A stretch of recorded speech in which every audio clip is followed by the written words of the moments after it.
for minority athletes that get in the sport, we have to go in and we have to create opportunities. All-black school, and we're in a predominantly white sport.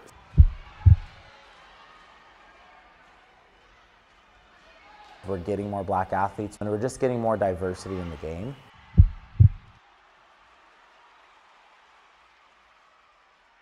They're inspiring the next generation of players. Well, we're inspiring the next generation of coaches. Diversity in our sport is very meaningful, and we're going to do something about it.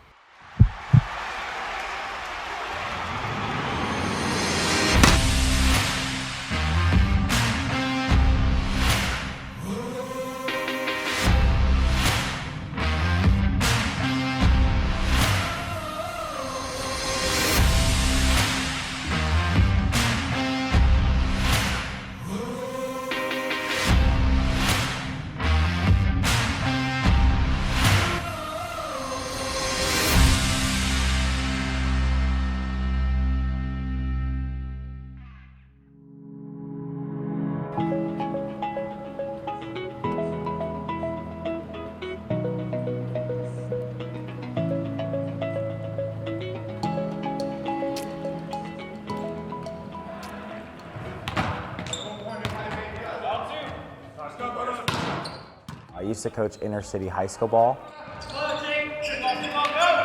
So it feels like continuing kind of that mission that I started a long time ago. It's not something that initially I saw in my coaching journey, but I think the opportunity to work with student athletes that look like me and are from diverse backgrounds, I think is incredibly important.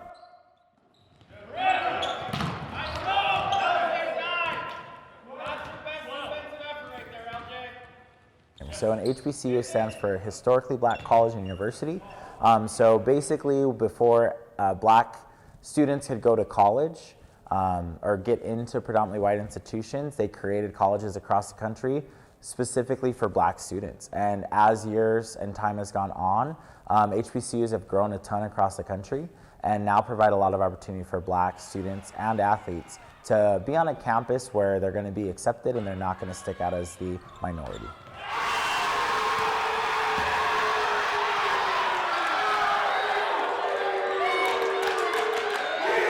I think there's a lack of minority representation in volleyball for a couple of reasons. One, I think maybe termed cultural. I think if you go into African American communities in the country, you see that they're playing basketball and baseball and football, and they've been doing so for a long time. Now I think there's a move to say, hey, wait a minute, there's other opportunities here for you that are available to you. And certainly the scholarship opportunities at the HBCUs are saying to a community that typically has not played volleyball in the past, hey, here, you can play this sport and you can go to college and get an education as a result. This effort that the First Point Volleyball Foundation with our key donors and our board of directors along with USA Volleyball, Jamie Davis, the CEO of USA Volleyball, was very supportive of this effort. I certainly hope that the addition of the SIAC is only the beginning of what's possible for us in terms of how we continue to put in systems in place to diversify our sport. The addition of the SIAC is a real stake in the ground saying, hey, we're gonna give generously. We're gonna give generously of our time and our resources. We're gonna help the SIA start these 6 schools, and we're gonna help them be successful. We're bringing more educational opportunities, more lessons from team sports to these communities, and I think that can be very impactful for the boys that are here in this community and across the country. During the Black Lives Matter movement, I had some conversations with other black coaches. We were on a panel in Arizona, and we discussed the importance of making an impact. So I looked at some of the HBCU positions that were available, and Central State just stood out. I liked that it was in Ohio. I liked that it was a little bit more rural. It's a different experience from what I'm used to. I'm a city guy through and through, and I just felt there was a good atmosphere that you could really build a volleyball program at.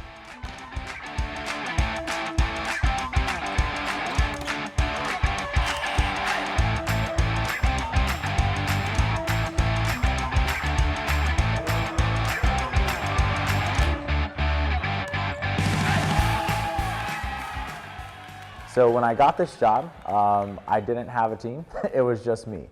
And it was a really unique experience because in my old program, I would sell culture a lot. but you could come in the gym and see the culture. So being here, it's been different because I had to sell myself a lot, and it's really weird. I'm not the guy that's like, oh, I'm the greatest coach, but I came in and said, this is what we're going to build. This is going to be our culture. This is what we believe in. This is kind of my philosophy as a coach. And I think a lot of players took to that. And then from day one on campus, we wanted to set consistency in how we approach the game and how we approach practice each day. Also, remember your scoring system. As soon as we get into gameplay, we forget our strategy. This is part of what's happening in matches, right? Is that we have a strategy, you have a scoring system. What's work two?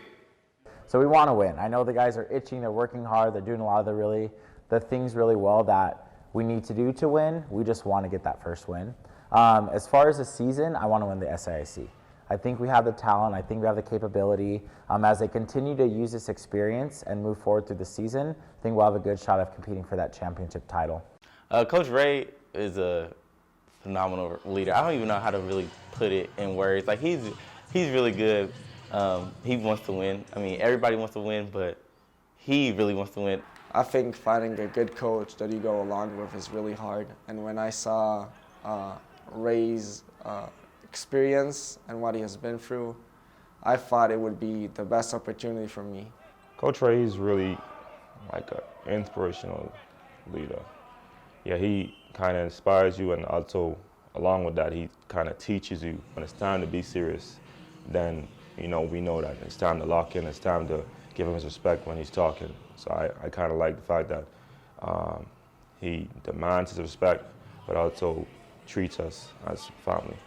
And when I listened to him and he talked about like coming to an HBCU, doing a different program and doing something nobody has ever done before, building a diverse team that's gonna be really good and surprise everybody, I was like, this is the program for me. Like I wanna play with that team. I wanna do something incredible.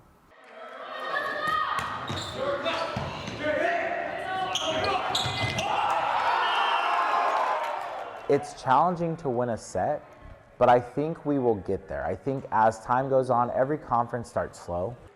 I think to win, you have to serve the ball in the court. That's been probably the most frustrating challenge for me, is that we spend so much time on serving every day in practice, serving in a row, just consistency. And then we get into a game and it just seems like the atmosphere, the environment, whatever it is, the ball's air just makes it float out of bounds or into the net. So we definitely have to serve a lot better. Outside of that, just discipline. I think the guys have the IQ, they have the thought process, just getting them to execute it consistently. We do a lot of really good things for short periods of time, and sustained effort and consistency is going to help us win.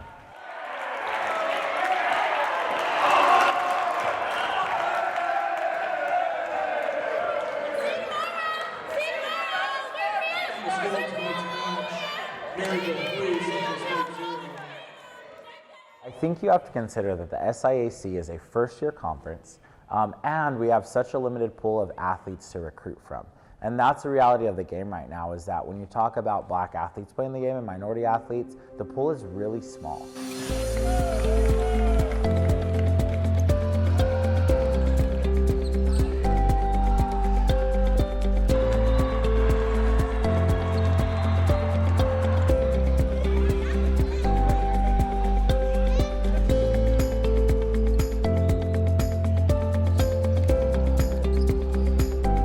I think minority representation at the higher levels has to be increased by two reasons. One is there has to be role models. I think if there's role models and someone sees someone that looks like them playing the game, they think I can do that too. When we're out in the local communities and we're going to schools that are diverse, they see someone that looks like them playing the game and they say, oh wait, that's something I can do too.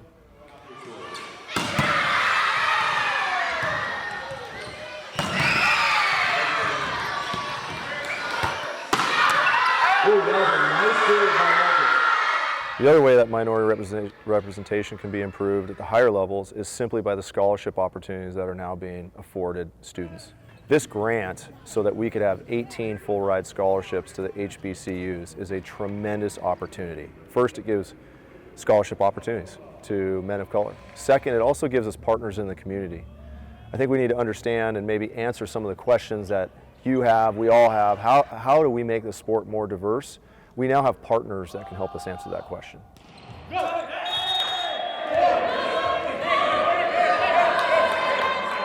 I love that they put money into HBCUs. I feel like a lot of African American black people that do want to play volleyball before this were kind of forced to go to PWI.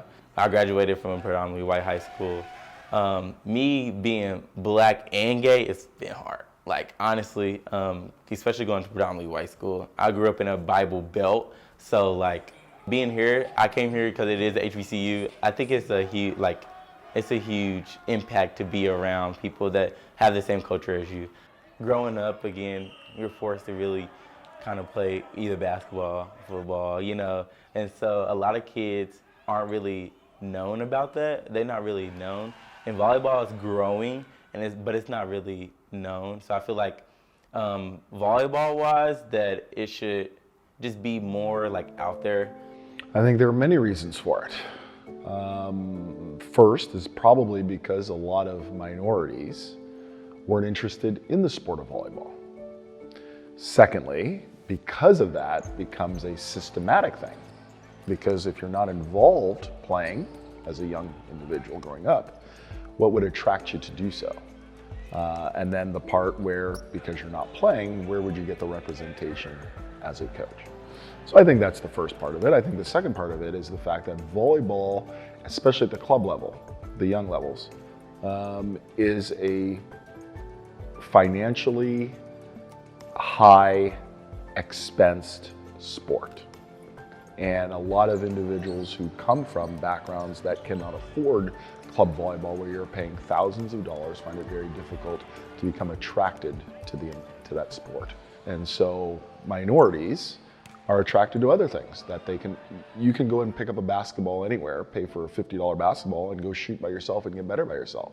It's very difficult to do that with volleyball. You need somebody, you need a net, you need poles, you need a court space, you need all these other things that is a luxurious expense for some individuals. And so that's probably the biggest reason over the last several years, but I say several, it's probably over the last 4 decades, why you haven't seen a lot of minorities play the sport of volleyball or be involved in the sport of volleyball. Every gym we walk into, you might see the one black guy, or it may be a couple, but that's considered diversity. And I think we need to grow the game. If you look at high-level athletics, it's really diverse. In every other sport, you get the best athletes. And so I think our sport still has a long way to go, but the SIC is a big step in that.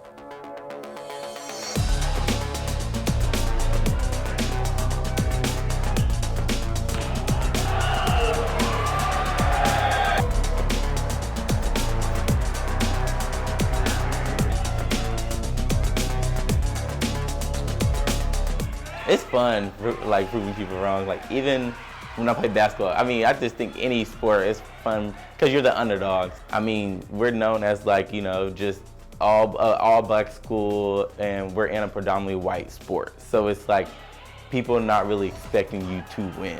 And then when you get to go out there and you get to show people, like, we're doing the same thing that you're doing, like, and we can beat y'all, it shows people, like they look at you and they're like, dang, like, okay, maybe, you know, we took them for granted.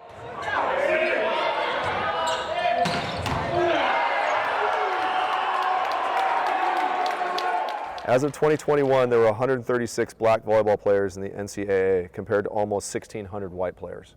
So this is, as far as I'm concerned, just the beginning of what we can do through the historical black colleges. I don't think these are the last historical black colleges that will add the sport. I think if these schools are successful, more historical black colleges within the SIAC and elsewhere will add. This is a sport that's enjoyable and has educational opportunities, and it's here for you to take advantage of.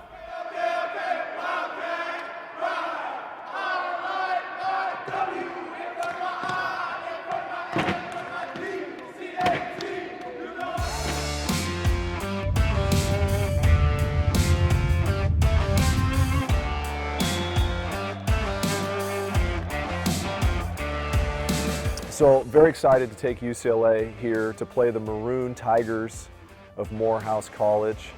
It's their first year in existence, and one of the topics of conversation we had when we were conversing with the new coaches is bringing in some of the well-known volleyball brands within the community and nationally, and UCLA being one of them, and I was excited to be a part of that this first year.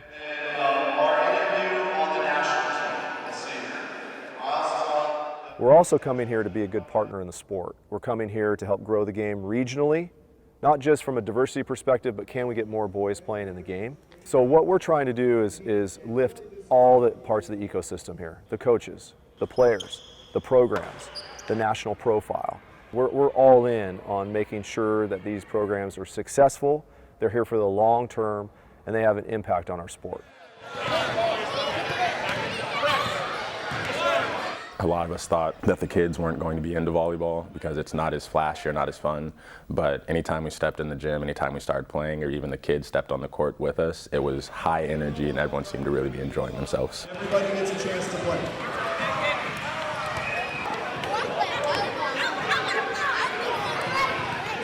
Well, the main purpose of the clinics is just to bring predominantly affluent sport into kind of lower income neighborhoods, to allow kids to see that there are other options to go to college rather than basketball and or football. So I think it's a great opportunity for them just to see a different sport, or even just to interact with people who aren't from Atlanta. As a black athlete, I feel as though anytime I step on the court or anytime that people see me play, it's almost as though I represent the black community. I think overall it grows the game after we expose them to it, because now they have an idea that it's out there. I think it's an exciting opportunity for our players to come and set foot on a historical black college. They really enjoyed it. They embraced the opportunity to connect with local kids, and they're embracing the opportunity to be here at Morehouse, at Fort Valley, get to know the players, get to know what it's like to be a student at a historical black college.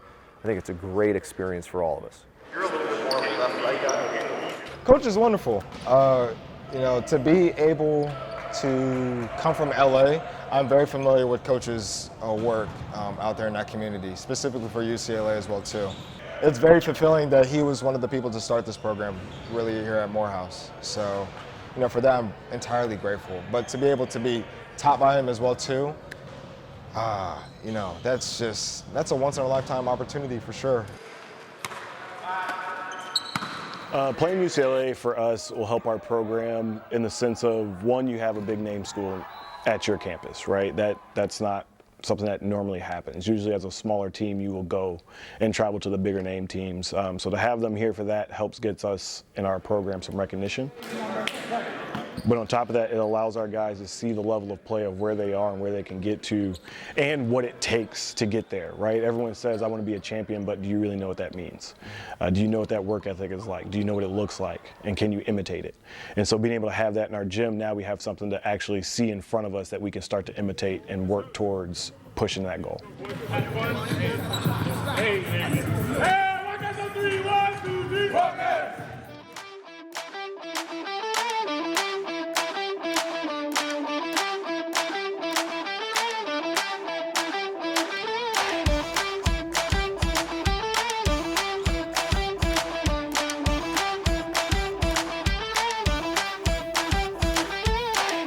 My role in the team is probably the hype man and the leader, I guess I would say. I like getting everybody hyped, being the cheerleader whenever I can, if that's on or off the court. Like, I mean, we have the whole family package, the whole culture. I would say that we are very, very diverse. That's what I just like to say. I like saying it, I know so like, oh, of course you're diverse, but I like saying it just because we really are. We have people that's from Brazil, people from Israel, and it's like people from the Bahamas. So it's like fun learning people's culture. I feel like I could go to Brazil and be, you know, loved. I could go to Israel, be loved. I could go somewhere. So I would say definitely like a family atmosphere for sure.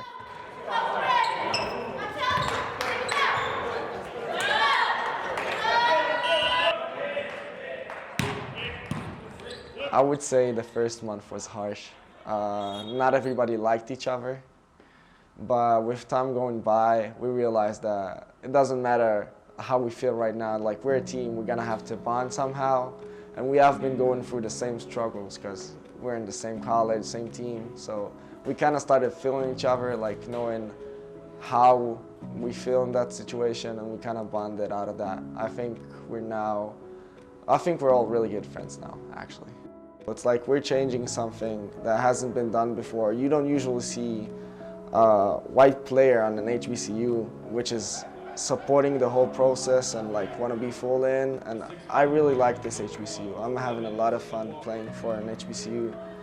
It's a different experience from what I've had so far. And seeing the support from all around us is really awesome.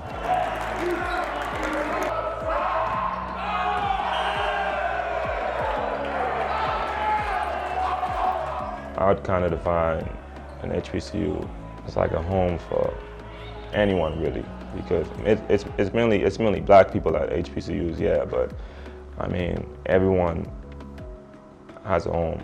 You know what I mean? No matter what color, I believe. Even a few of my teammates, they're not really, you know, black, but they kind of feel welcome. American, Bahamian, people from Brazil, Israel, so everything's just combined into one. Those guys, they're really nice. They're funny. They're really good. Getting to know my teammates from different backgrounds has been amazing. I brought Carlos home with me over Christmas break, so he got to experience a little bit of my culture. He wants me to go to Brazil this summer, so hopefully I can, and then I can experience a little bit of his, but it's fun. Volleyball is different, I think, because I feel like it's truly a team sport, as in like you need a passer, a setter, and a hitter. Like you need that team atmosphere, that team chemistry, so I feel like that is what makes it completely different from other sports.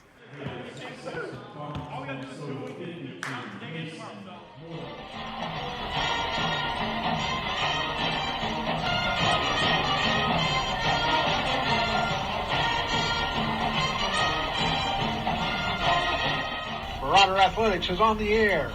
Tonight's match is being brought to you by Central State University. For God, for Central, for State. And good evening, everybody, from Beacom Lewis Gym on the campus of Central State University. We welcome you to the Central State Marauder Volleyball. Tonight is a big match.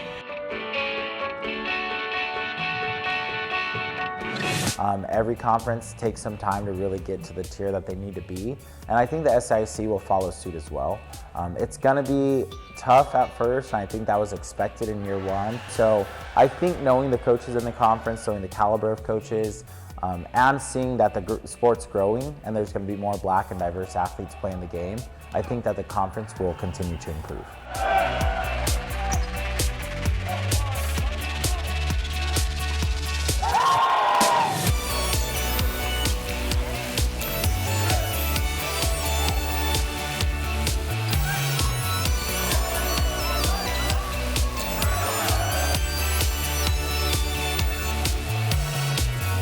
When I say it has a long way to go, it's just because there's a conference of HBCUs doesn't mean that other institutions across the country don't need to make a more concerted effort to recruit minority athletes. I think one of the great things that we've seen early on at the historical black colleges is just some great coaches coming into the SIAC conference and really making a difference. Ray Lewis being one of them. Central State is right at the top of the conference right now. I'm excited for them.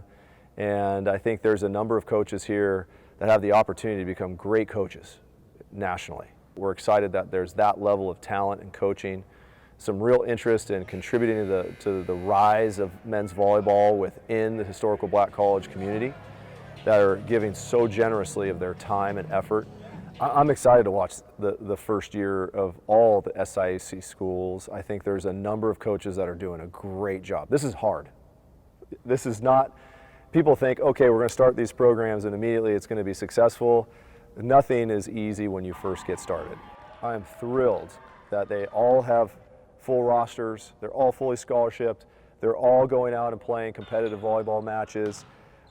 This is, I think it's very gratifying to all of us at the First Point Volleyball Foundation and USA Volleyball to see that this has been such a successful endeavor in its first year.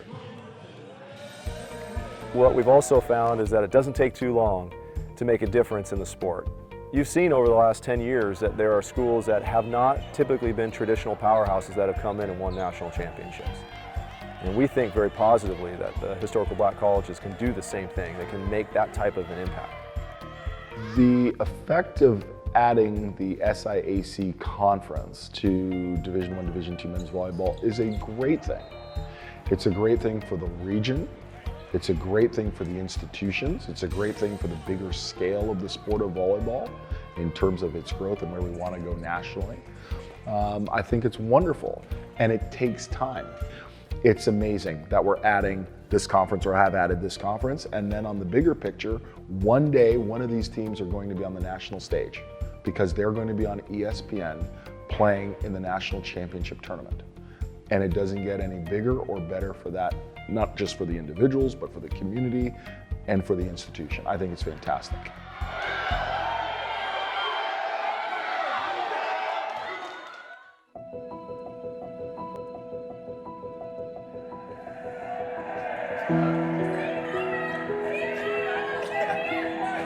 In my opinion, I would say that just because they've added men's volleyball to HBCUs, that they shouldn't stop recruiting minorities. The message that like young children should get for sure is that like there's people out here that's just like them that are doing that, you know, are playing volleyball, and so that they should just take that leap and go for it.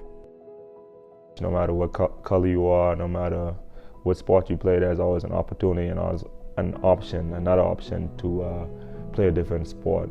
Our team personally, I felt like we kind of sparked the change in terms of diversity.